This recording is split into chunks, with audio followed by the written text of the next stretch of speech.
to before. Except this time, I'm trying not to screw it up. Nick, you ready to do another episode? Let's do it. Cool. Well, let's get into it. Welcome back, everybody, to another episode. My name's Emery Wolf. Joining me is Nick Lamb. And camera this guys. is I stole just your... two camera guys. Anyways, the show, we're going to talk all things camera. Today, we are going to have a quick discussion about the Ronin 4D. Each of us had some videos and we watched them to sort of gain an opinion of this. Nick, the top likes, 6 likes videos. And dislikes. So everybody seems to like it, and I have to admit, at first I absolutely loved it too, because you kind of get so excited. It's like all of these reviewers are so pumped for this camera, and then you kind of step back for a second and you just think, okay, when I go to a video shoot, I'm going to shoot some B-roll, and then I'll shoot a sit-down interview, and I need to put on an 85, 100, 70 to 200. How do you do that with that camera? It's a great question. Why would you even want to on a gimbal? Well, no, but so it's a camera, right? So when I go to a shoot, I have a camera that I use, and then I have a backup camera that's just like a little DSLR in case my main camera completely just stops working on me. Yeah. So I kind of want to shoot everything from the same camera. I don't want to have a second body that I'm kind of mixing footage with. But I don't have to usually, because it's an extra step, extra coloring, blah, blah, blah. So you've got this really cool piece of gear, but it's just half a camera at this point. Yeah. Some of the videos I watched, watched, up to 50 mil. Some of the videos I watched, they said that the color of the raw mixed really well with all the other systems, that they could blend it quite well with them. I'm going to counter that a bit too, because when you do go out currently and you have a gimbal with you on set and plus your tripod lock off thing, the time it takes you to go in between the two and do the setup, like you might as well have two cameras anyways. Yeah, that's a good point. And you can, so to counter my own argument, Philip Bloom set the camera up and he put rods on and he put a lens support and he put a 70 to 200 Sony lens on there, and it looked great, and he locked it up and you could still pan on the tripod and everything. But his rods blocked the LiDAR. So as soon as he threw on his long lens where he really needed that focus, it was gone. So he had to go back to manual. Yeah.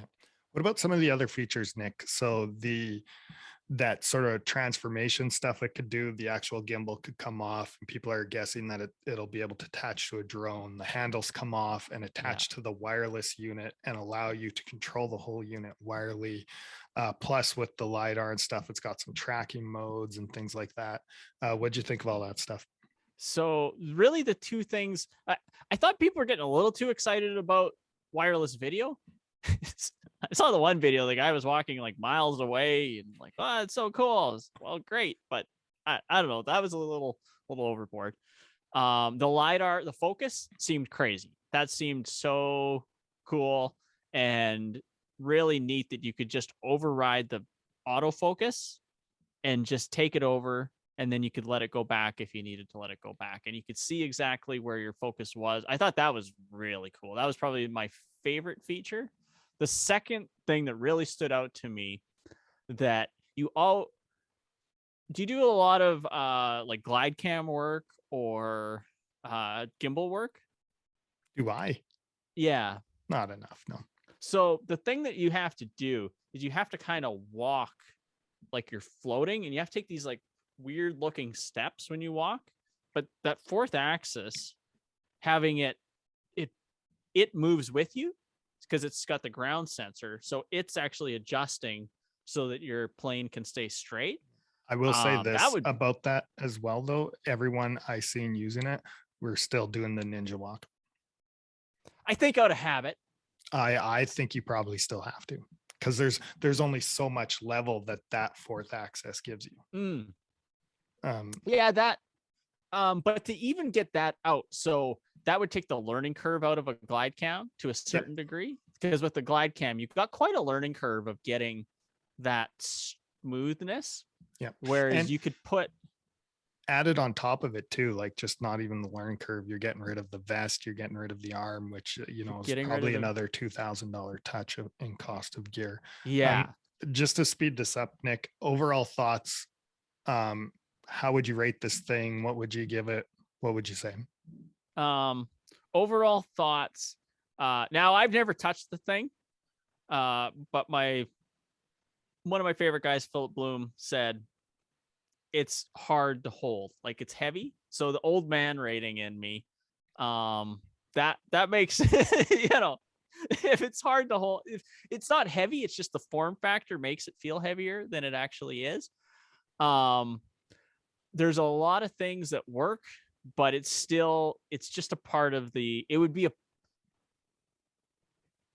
be like having a gimbal with a dedicated camera on it, is how I would see it. And then I'd have to have my second camera for the other stuff. Me 10 years ago, I would have bought it. I so would have bought it because it looks so cool. A little more mature version of me, not going to buy it. But if I was giving it stars, I'd give it 4 out of 5 because it looks so cool. Yeah, I would agree with you there too. I'd probably go 4 out of 5. The features on it are kind of neat. I do think they're kind of useful, but at the same time, I think they're a little bit overrated. You discussed the tracking thing as being a little overrated. And as well, just not being able to use it more, having a dedicated gimbal cam also takes that appeal away for me. But if you are that person who, you know, you're Jeremy, who we had on recently here, you're making these sort of small movie type things, and having that thing in your side pocket, I think would be really handy. It'd be really good for a guy like that. But for the large majority of people, probably not necessary. The other thing that I just wanted to add, the audio wasn't too good on it from what I'd heard. Did not see anything on that. From what I'd understood, it was a 2-system setup. So you'd have to have an an external recorder, or those record to mic pack system if you want to do any serious stuff with it.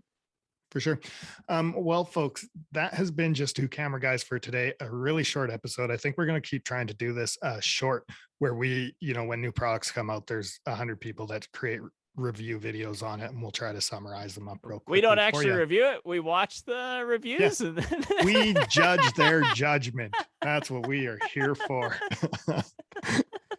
Anyways, thanks Not for on the watching. We list. I hope you didn't get guys mine. enjoyed it, and I hope everyone got something out of this, and it helped you out if you're thinking about buying it or whatever, or just interested. Have a great day, everyone. Talk to you later.